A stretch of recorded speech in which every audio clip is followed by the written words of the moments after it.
Murder, abortion, and repeat visits from Bill Cosby. For a number of former Playboy playmates, the price to be a girl next door was higher than they could ever imagine.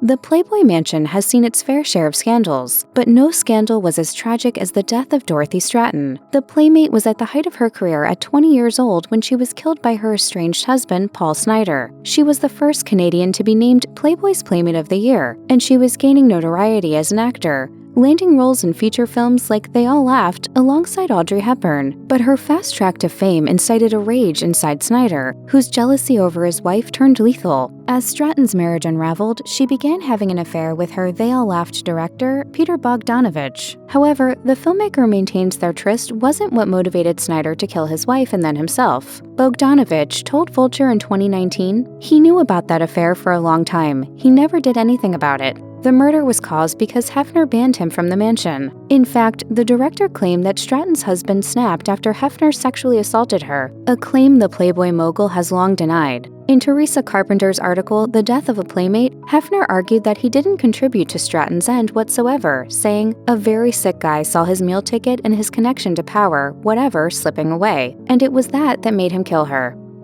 The pressures of Playboy mounted in tragedy for another Playmate. Paige Young was 30 when she took her own life after years of alleged abuse at the Playboy Mansion. Per the Daily Mail, the model's body was found on top of an American flag in her West Hollywood apartment, a sensationalized image apparently constructed to call attention to her story. Young's neighbor, Melanie Myers, recalled that the late star had decorated her walls with floor-to-ceiling photos of Hugh Hefner. There were news clippings, magazine articles, everything you could think of. Written across it was something like, "Hugh Hefner is the devil." The police read part of Young's suicide note to Myers, which detailed some of the abuse she'd endured. According to Myers, the whole thing was about her anger towards the men who she believed had chewed her up and spat her out. Paige was abused by everybody. These men had treated her like dirt. Much of that anger was directed at the man once known as America's dad, Bill Cosby. Myers added, "Paige died because of celebrities like Bill Cosby, 100%. In the docuseries Secrets of Playboy, Hefner's former bodyguard Jim Ellis recalled the laissez-faire attitude towards sex at the Playboy Mansion, saying there was rampant sexual exploitation.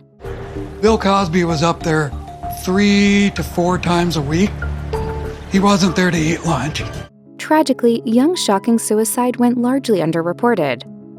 In addition to curfews and other strict rules for tenants of the mansion, ringleader Hugh Hefner allegedly kept explicit revenge photos of girls as blackmail for going against the enterprise and himself. In Secrets of Playboy, Hefner's former girlfriend Holly Madison recalled being too afraid to leave the mansion for fear of being blackmailed with various explicit snapshots Hefner kept on hand. He's taking all kinds of naked pictures of these women when we're wasted out of our minds. Hefner's widow, Crystal Harris Hefner, confirmed the claim, tweeting, "I found thousands of those disposable camera photos you were talking about, Holly Madison. I immediately ripped them up and destroyed every single one of them for you and the countless other women in them." Under Hugh's watchful eyes, staff at the Playboy Mansion reportedly kept the place locked down tight. Those with power were allegedly able to continue taking advantage of women there. The mogul's former butler, Stefan Tettenbaum, claimed that the Playboy founder was an opportunistic voyeur. Hefner taped everything in his bedroom, and many men came into the bedroom and had sex with these girls.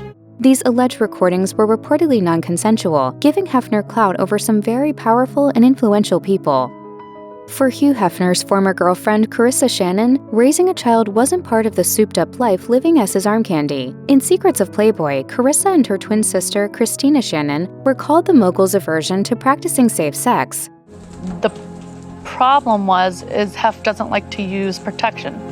It was only when her twin took a blood test in preparation for an upcoming plastic surgery that the Playmate discovered the news she was carrying Hefner's child. Carissa told the Mirror, "I was disgusted with my body and felt like there was an alien inside my stomach. It was like the devil was inside of me. I didn't want anyone to know I was carrying an 83-year-old man's child." The procedure had to be hidden from Hefner, who reportedly never found out about it. Instead, the twins had a security team drop them off at the mall, and they pretended to be on a shopping trip. What's left of their Playmate legacy is tainted by harrowing memories of the transactional intercourse they were forced to have to maintain their Playboy Mansion status. They were later diagnosed with PTSD and required counseling. He used control mechanisms completely throughout everything, so I'm happy that I did the abortion.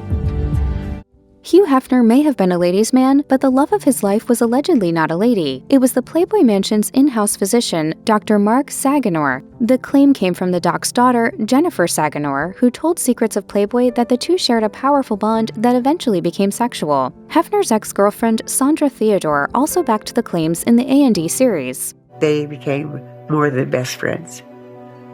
They were lovers? Yeah. In archival footage shown in the docuseries, the Playboy founder admitted that bisexuality was a given during the swinging scene of the 70s.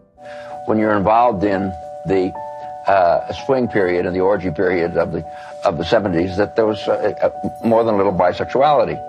However, the relationship between Hefner and his doctor may have become toxic, with Jennifer alleging the two would traffic women to the homes of powerful men for sex. These women were often aspiring models and actors. Jennifer said she believes the motive behind her father and Hefner's actions had to do with asserting power over others, and theorized that Mark and his bestie both grew up experiencing repeated rejection from women. She said, having control and power over these types of women at the mansion was something that was very exciting. According to The Sun, Saganor had his medical license suspended following accusations of sexual misconduct and sexual exploitation, amongst other charges of negligence. Since Hefner liked to distance himself from any potential bad PR, the two fell out.